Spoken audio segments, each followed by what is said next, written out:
বাংলাদেশের তরুণ ফুটবলারদের সামনে আবারও এক বড় সুযোগ। দক্ষিণ এশিয়ার মঞ্চে নিজেদের শক্তি দেখানোর আরেকটি মুহূর্ত এসে গেছে।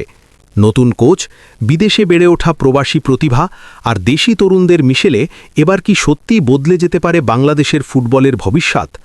এমন প্রশ্নই এখন ঘুরপাক খাচ্ছে ফুটবল প্রেমীদের মনে।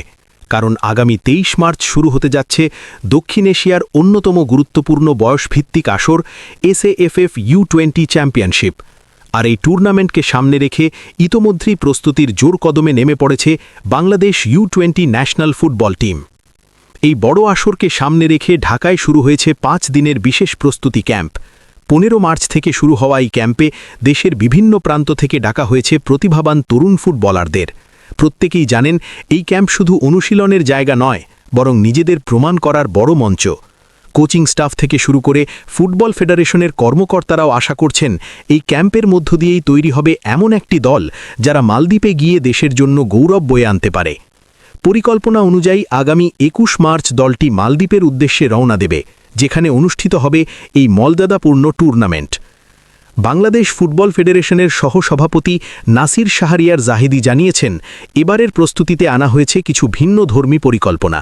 তরুণ ফুটবলারদের মানসিক ও পেশাদার উন্নতির কথা মাথায় রেখে তাদের জাতীয় দলের সিনিয়র খেলোয়াড়দের সঙ্গে একই হোটেলে থাকার ব্যবস্থা করা হচ্ছে। এর ফলে তরুণরা সিনিয়র ফুটবলারদের কাছ থেকে অভিজ্ঞতা অর্জনের সুযোগ পাবেন এবং মাঠের বাইরেও ফুটবলের সংস্কৃতি সম্পর্কে আরও ভালো ধারণা তৈরি হবে।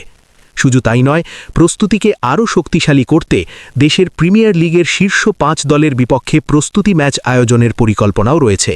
এতে করে আন্তর্জাতিক টুর্নামেন্টের আগে কঠিন প্রতিদ্বন্দ্বিতার স্বাদ পাবে তরুণরা। এবারের প্রস্তুতির আরেকটি বড় চমক এসেছে কোচিং স্টাফের পরিবর্তনের মাধ্যমে।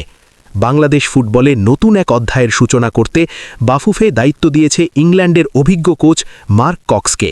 তিনি 1 মাসের জন্য দলের প্রধান কোচ হিসেবে দায়িত্ব পালন করবেন। ফুটবল বিশ্বে তার পরিচয় বেশ সমৃদ্ধ, বিশেষ করে ইংল্যান্ডের ঐতিহ্যবাহী ক্লাব ম্যানচেস্টার ইউনাইটেডের মতো নামকরা প্রতিষ্ঠানে কাজ করার অভিজ্ঞতা রয়েছে।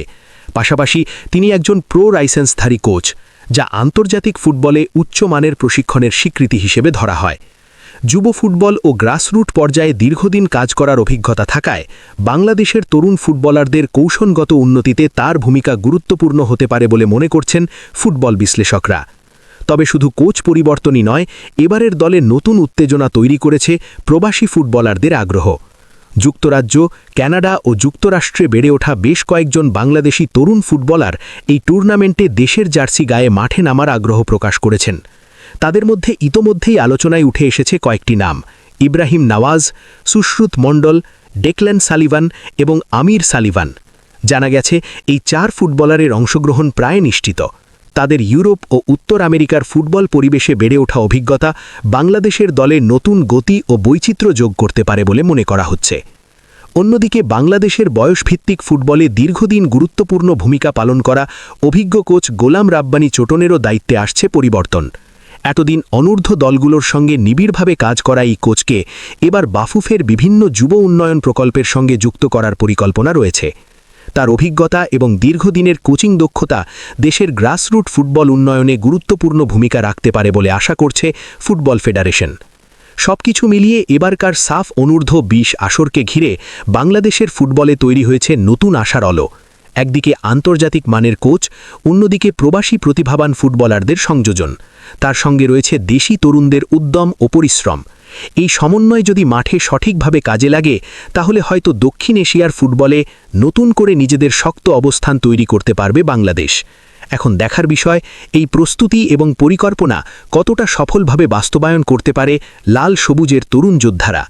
ফুটবল প্রেমীদের প্রত্যাশা একটাই, মালদ্বীপের মাটিতে যেন গর্বের সঙ্গে উঠতে থাকে বাংলাদেশের পতাকা, আর নতুন প্রজন্মের ফুটবলাররা এনে দেয় দেশের জন্য এক নতুন সাফল্যের গল্প।